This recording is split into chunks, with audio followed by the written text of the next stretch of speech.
يا رب العالمين على كل حال وفي كل حال. اللهم صل وسلم وبارك على sayyidina Muhammad wa ala alihi sahbihi wasallim. Amma ba'd. Sahabat-sahabatku, anak-anak soleh solehah, orang sukses, dan para calon ulama. Perhatikan ini baik-baik dan jadikan prinsip kehidupan kalian agar kalian menjadi orang baik. Ketika kalian mengetahui ada orang melakukan maksiat, siapapun itu, selama dia belum nyawanya ada di tenggorokan, dalam artian belum dia itu sakaratul maut, maka yakinilah setelah itu dia bertobat dan Allah terima tobatnya. Sehingga kalau kita bisa berkeyakinan seperti itu terhadap orang-orang yang melakukan kemaksiatan, maka bisa jadi husnudonnya kita seperti itu menjadi wasilah hidayah untuk orang itu. Ana inda dunya abdibi. Jelas-jelas hadis qudsi Allah menerangkan, aku sesuai dengan prasangka hambaku. Kalau kita menduga, berprasangka orang yang maksiat itu lalu bertobat, Allah terima tobatnya, maka insya Allah akan menjadi doa untuk orang itu. Sehingga ketika kita melihat orang yang maksiat atau orang yang masih penuh melakukan sifat jahiliyah, kita enggak memandang dia itu ahli neraka. Kita tidak merasa lebih baik dibandingkan dia. Karena ini sifat iblis, naudzubillah, merasa lebih baik dibandingkan orang lain. Makanya kita harus berusaha seperti itu. Paham ini. Cuma nggak mudah ngamalinya. Berat. Kalau kalian belum bisa terhadap orang-orang terdekat kalian.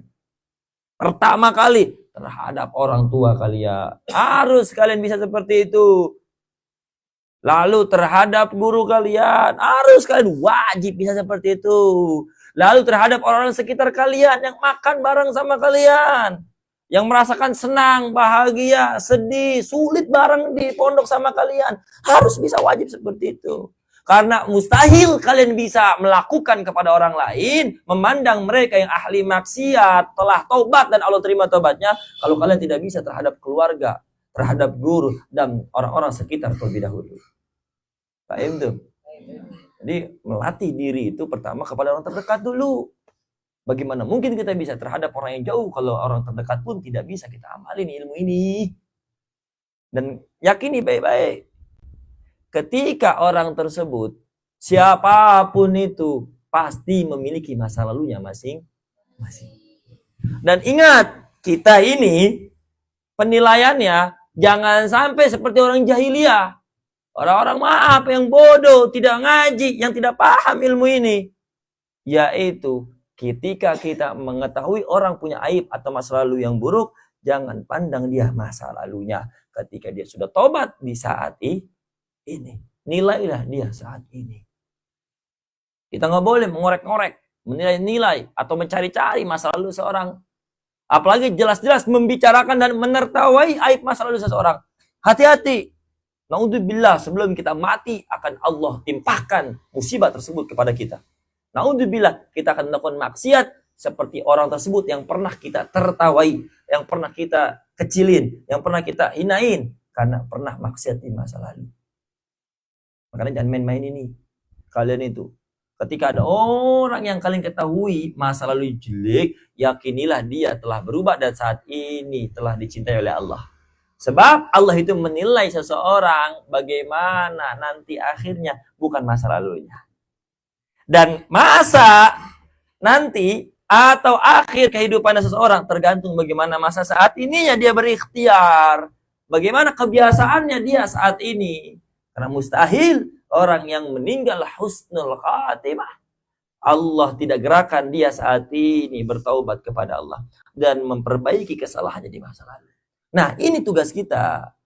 Berhusnudon kepada orang-orang yang memiliki masa lalu buruk, yakinilah dia telah taubat dan Allah terima taubatnya sehingga nanti dia husnul khatimah. Fahimtum? Jangan sampai kita memandang orang masa lalunya. Ingat baik-baik, sekarang kalian bisa lihat di internet, tapi semoga nanti bisa ngeliat langsung. Amin. Apa nih emang? Udah tahu belum? di makam Rasulullah Shallallahu Alaihi Wasallam. Sampingnya dekat sekali dengan makam Rasulullah itu ada makam orang yang dulu pernah mau membunuh Rasulullah Shallallahu Alaihi Wasallam, dan maka dulu banyak menyiksa, banyak mempersekusi orang-orang yang beriman kepada Rasul. Tetapi lihat kehidupan akhirnya. Lihat sekarang makamnya tepat ada di samping Rasul. Ini menunjukkan Islam itu tidak menilai orang dari masa lalunya. Apabila orang tersebut telah berubah, apabila orang tersebut telah taubat, maka itulah yang dinilai oleh Allah. Dan kita ini hambanya Allah, maka kita pun harus berusaha menilai seseorang seperti itu di masa depan yang baik. Jangan kita menghakimi, ala udah sulit, udah susah, dia emang gak akan bisa berubah. Jangan kita menghakimi seseorang seperti itu. Sejelek apapun dia, sebanyak apapun kemaksiatannya, husnudoni, bagian dari doa untuk orang tersebut. Suatu saat dia tobat, atau saat ini dia telah tobat, dia telah diterima oleh Allah, dan bahkan dicintai oleh Allah. Pahami baik-baik ini. Cintanya Allah itu lebih dekat kepada orang yang bermaksiat ketika dia mau taubat, dibandingkan kita yang saat ini taat, tapi naudzubillah kepleset melakukan kesombongan, ujub, bangga diri atas kesolehan yang kita lakukan, ketaatan yang kita lakukan. Karena Allah menegaskan dalam Al-Quran, innallaha yuhibbut tawwabin. Sesungguhnya Allah itu mencintai orang-orang yang bertaubat. Dan orang yang bertaubat nggak cuma sekali, Kang. Setiap kemaksiatan, setiap kesalahan yang dia sadari maupun yang tidak dia sadari, dia terus-menerus memohon ampun kepada Allah. Udah berapa hari ini taubat kalian? Berapa kali hari ini taubat? Ada hitung-hitung. Udah ada 100 baca istighfar. Alah. Udah ada semisal minimal berapa itu? 27 atau minimal lagi 3 kali. Udah baca istighfar 3 kali udah.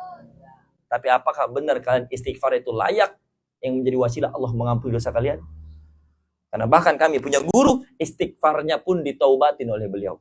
Karena guru kami mengajarkan bahwasanya istighfar kami terkadang memang masih penuh dengan lalai. Memohon ampun kepada Allah, tetapi hati pikiran kami tidak merasa bersalah kepada Allah. Istighfar pun harus ditaubatin itu. Karena mungkin kita, astagfirullah, ya Allah ampuni dosaku. Ampuni dosaku ya Allah. Tapi lisan kita mengucap seperti itu, pikiran dan hati kita tidak berharap seperti itu. Kemana-mana, apalagi sambil bercanda, astagfirullahaladzim. Astagfirullahaladzim. Na'udzu. Makanya ini pahami baik-baik. Apapun yang kita lakukan, kejelekan apapun, apalagi orang lain, husnudoni telah bertaubat, dan Allah Maha penerima taubat. Innallaha yaqbalu taubatal abdi. Rasulullah SAW bersabda, sesungguhnya Allah menerima taubat seorang hamba malam yughargir, selama nyawanya belum ada di kerongkongan. Selama orang tersebut belum sekarat, maka taubatnya masih diterima. Fahim tom. Nah ini amalinya, caranya bagaimana? Pertama kepada orang terdekat terdahulu, kepada guru, kepada orang tua, kepada orang sekitar kalian nih, teman-teman mondok kalian nih. Karena kalau kalian memandang orang masa lalunya, lalu kalian mengucilkan kejelekan di masa lalunya, hati-hati bagaimana mungkin kalian bisa mengamalkan kepada orang lain. Kalau kalian sudah bisa mengamalkan seperti itu, hati kalian sudah selamat, maka insya Allah itu akan yang menjadi bekal Allah memberikan ridho terhadap kita. Karena kita tidak akan bisa masuk ke dalam surganya Allah illa biqalbin salim, kecuali dengan hati yang selamat. Paham tuh? Semoga Allah bersihkan hati kita sehingga kita mudah berhusnudzon terhadap hamba-hambanya Allah sekalipun itu orang yang ahli maksiat. Amin ya Allah ya rabbal alamin. A'udzubillahi minasyaitonir rajim. Bismillahirrahmanirrahim. Alhamdulillahirabbil alamin. Allahumma shalli ala sayyidina Muhammadin al-Fatih lima ughliq wal khatim lima sabaq nasil haqq bil haqq wal hadith as-siratikal mustaqim wa ala alihi haqqa qadrihi wa miqdaril azim. Allahumma ighfir lana dhunubana wa liwalidina wa limasyayikhina wa limasyayikh masyayikhina wa jami'i muridi ila yaumil qiyamah wal jami'il muslimin wal muslimat wal mu'minin wal mu'minat al ahya'i minhum wal amwat bi rahmatika ya arhamar rahimin wa bi syafaati Rasulillah sallallahu alaihi wasallam. Allahumma ya Allah akhrijna min qalbina kulla qadri dunya. Allahumma yassir lana wa la tu'assir lana. Allahumma la sahlan illa ma ja'altahu sahlan wa anta taj'alna إذا شئت سهلا ربنا ظلمنا أنفسنا وإن لم تغفر لنا وترحمنا لنكونن من الخاسرين وتب علينا إنك أنت التواب الرحيم ربنا لا تؤاخذنا إن نسينا أو أخطأنا ربنا آتنا في الدنيا حسنة وفي الآخرة حسنة وقنا عذاب النار يا رب صل على محمد واصلح وسهل ما قد دعوة سبحان ربك رب العزة عما يصفون وسلام على المرسلين والحمد لله رب العالمين نسألك الإجابة بسر الفاتحة